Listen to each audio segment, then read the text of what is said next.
Okay, so in each case of these questions, the coefficient of friction is 1/7. We want to find the magnitude of F, this frictional force, and we want to find what's going to happen to this particle, whether it's going to accelerate or if it's going to stay still. If it accelerates, we want to find what that acceleration is. So in this first case, we want to find R to start with. Now, R is equal to the weight down, so it's the reaction force. So F equals mu R. That's our formula for friction. So F in this case is going to equal 1/7 multiplied by that R value, which is 5G. Now when I work this through, I get a nice value of 7 newtons. So this force, this frictional force, is 7. Now this is a passive force, so this force doesn't act on the particle, it basically creates resistance of 7 newtons. So the question is this 3 Newton force going to make this particle accelerate or not? And the answer is no, because you've got to overcome 7 newtons in order to do it. So the answer is the acceleration is 0, there is no movement. Okay, moving on to the second one. Again, we know what R is 5G. We know from our previous calculation that our F value is 7 newtons. Okay, so we have 7 newtons again here. So what's going to happen in this case? Well, again, we have 7 newtons in one direction, minus 7 in the other direction, and that equals MA. So MA is going to equal 0, therefore A is going to equal 0. So we are in equilibrium.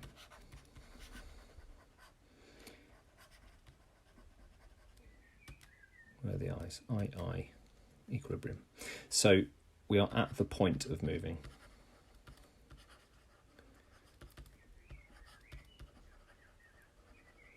Okay, and you'll often see the phrase at the point of moving or about to move, and that means it's in equilibrium. Okay, this final one. Again, we know that F is 7 newtons. Nothing's changed. This will only change if this changes. Okay, so in the next few questions, you'll see that this force is going to change. Therefore, the friction force is going to change. But in this case, we have 12 minus 7 equals 5A. Therefore, we have A equals 1. 5 divided by 5. Okay, so it's going to accelerate 1 meter per second to the right. Okay, so what we've got in this new case is we have the addition of an extra downforce on the particle. Now this happens in each question on this line. And what this does, if you think back to our equation of F equals mu R, is this is going to increase the friction because we're going to increase the R value. So the R value gets more because these two forces are both acting in the same direction. So we combine them in order to find what this force is. So the frictional force is going to be 1/7 times by 14 newtons plus the weight of the particle. So 1/7 times 14 plus 5G. Now, conveniently, 14 plus 5G is 63, because 5G is 49, sorry, I should say. So therefore, 1/7 of 63 is 9. So the frictional force is 9 newtons. Now remember, it's a passive force, so we need a force of more than 9 newtons to make it move. Do we have that? No, we don't. Okay, so A equals 0. Stays where it is. Question 2, we've got the same force each time, so we can just go ahead and put F equals 9 newtons every time.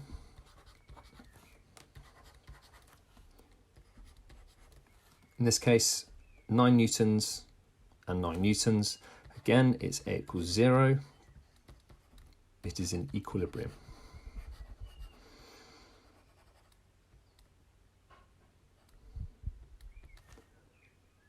Okay, it's at the point of moving. Finally, we have 12 newtons. So 12 newtons is going to overcome this frictional force. we're going to have 3 equals 5a. So a is going to equal 3/5. That's the minus 2. Or 0.6 in decimal.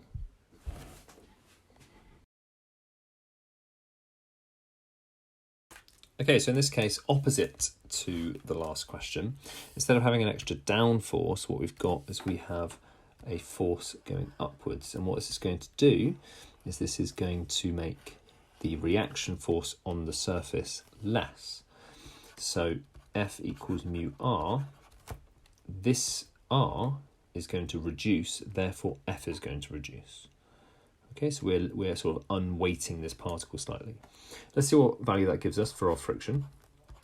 We have, again, 1/7, and that's going to be 5g subtract 14. So we take that 14 off because they're going in different directions. The 5g is clearly bigger than the 14. So our F is 5g, which is 49 minus 14. That gives us 35. 35 divided by 7 is 5. Okay, so 5 newtons is our passive frictional force. So in this first case, 3 newtons, not good enough. Okay, that's not going to do it. So we have A is 0. Bit of a recurring theme here, perhaps, in these questions. Second case, 5 newtons. No, not again. This is going to be, okay, in this case, it's equilibrium. These are so formulaic, these questions, aren't they? God, if I wrote them, they'll be so good. Anyway, moving on. 6 newtons, is that more than 5 newtons? Yes, it is. So 6 minus 5 is 1. Okay, so we have 1. A is 1/5. So 1/5 ms to the minus 2, or in decimal, 0.2. Okay, easy stuff. The next 3 questions are a little bit more tricky.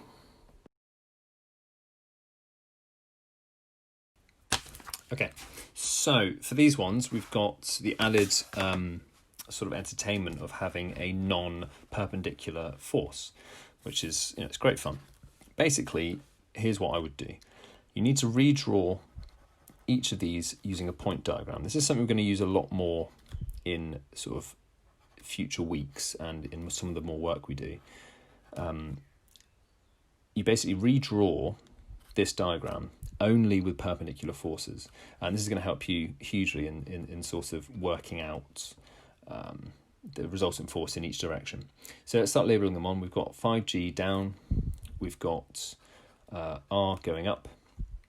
To the left, we've got our frictional force, and to the right, nothing at the moment, but we're going to add to it.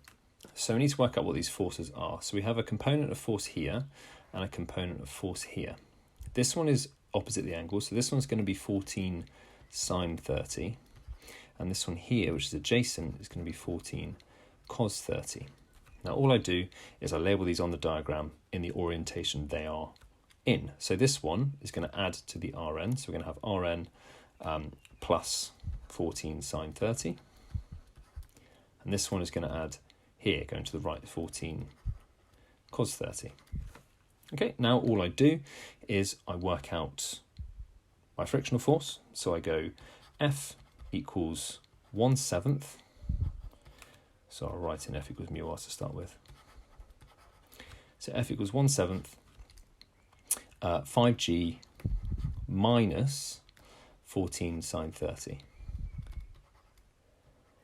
Essentially what you can think about is if I set this 5g and this part equal to each other and I solve for Rn, I get 5g minus 14 sine 30. Okay? So we go down. So this gives us 1/7 49 minus 14 sine 30 gives us 42. So divided by 7, we get F equals 6. So our frictional force is 6. So what we can do is we can then put that in here. We can say, okay, well, this is 6. So now I'm done with this bit and I'm done with this bit. And I say, okay, I've got 14 cos 30 minus 6 equals 5a, and that gives me an a value of 1.22. Okay, let's try it for the next question. In this case, we'll draw our diagram here, and again, try and keep the lines as straight as possible. 5G this way, frictional force this way, R is this way, and again label on and leave it blank here. Okay, again in this case, two components. This one is 28 sine 30. This one is 28 cos 30. So 28 cos 30 drops down to here, and 28 sine 30 goes here. Hopefully you can see how this sort of diagram just simplifies it all. It's much easier to work just in perpendicular forces. So again, we go back and we say F equals mu r. So F equals 1/7. Rearrange this one. This is going to become 5G minus 28 sine 30. This gives me an F value of 5. Okay, so again, my computer's gonna, there we go. So this one becomes 5. Once again, 28 cos 30 minus 5 equals 5a. Once I work this out, again, a value of 3.85. Okay, right, final one, a little bit different. Now, don't get freaked out by the fact that F is pointing in this direction. It doesn't actually matter where F goes, as long as you know it's going to go in the opposite direction to the way the block wants to move. So the block wants to move to the right, F goes to the left. So actually what I would do, why can't I draw straight lines? Here we go. F here, going left, going down, 5G, going up, R, going to the right, we're going to fill that in. Okay, so in this case, two more components, one going down here, one going to the right. So the one going down, well, it doesn't really matter, does it? Because 45 gives us the same results either way. So we get 56 sine 45 and 56 cos 45. Don't forget that they give us the same value on our trig graphs just there. Okay, we get the same value for both of them. So if you got 45, basically you're allowed to make a little bit of a mistake in labelling, but don't. At least try not to. So anyway, we have 5G plus this extra force down, so 5G plus 56 sine 45, and to the right we have 56 cos 45. Okay, let's work out our friction. F equals 1/7 5G plus 56 sine 45. My writing's gone appalling, sorry. And that gives me an F value of 12.7 newtons. Final thing to do, work out what the acceleration is. We do 56 cos 45. We know that this F value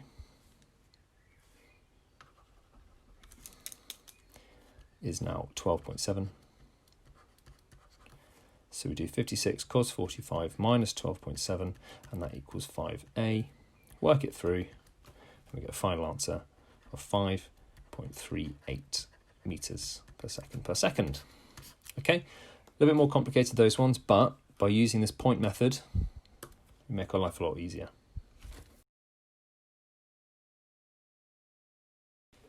Okay, so for these questions, we want to find the frictional force, the coefficient of friction, and the normal reaction force. So just like in the previous question, we're going to start off by drawing a point diagram. Okay, so this point diagram It's going to have 10G going this way. Up is R. To the left is F. To the right, we're going to have 20 cos 30. And upwards, we're going to have 20 sine 30. So the first thing I'm going to do is I'm going to work out what this frictional force is. Now to do this, I realise that it's going to be 20 cos 30 minus F, and that must equal 10A. And we know that A is 1, so therefore this 10A just becomes 10. So we have 20 cos 30 minus F, therefore F equals 20 cos 30 minus 10.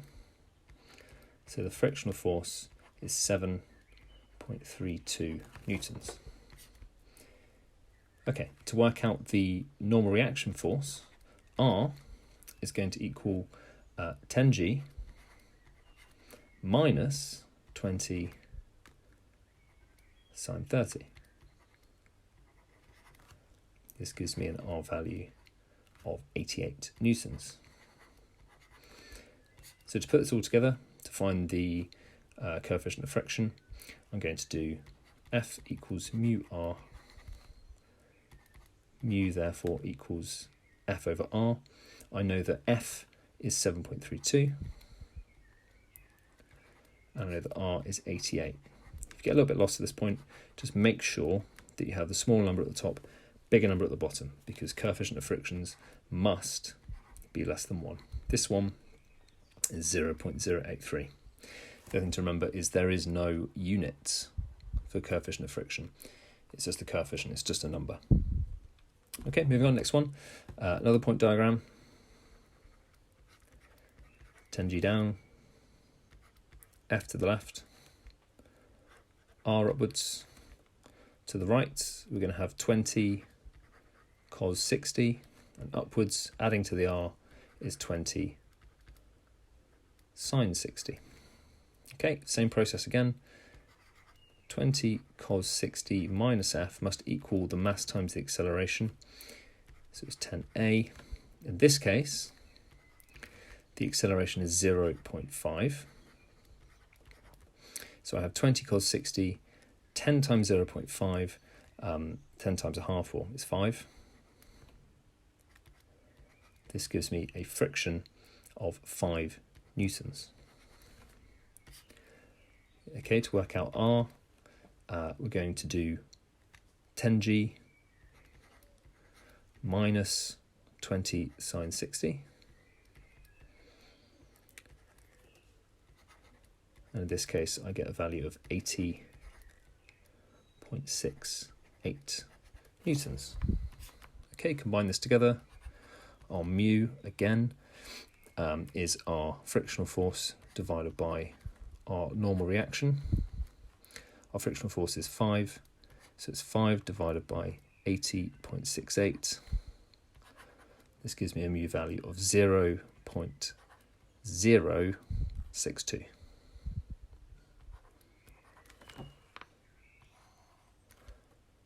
Okay, and a final question.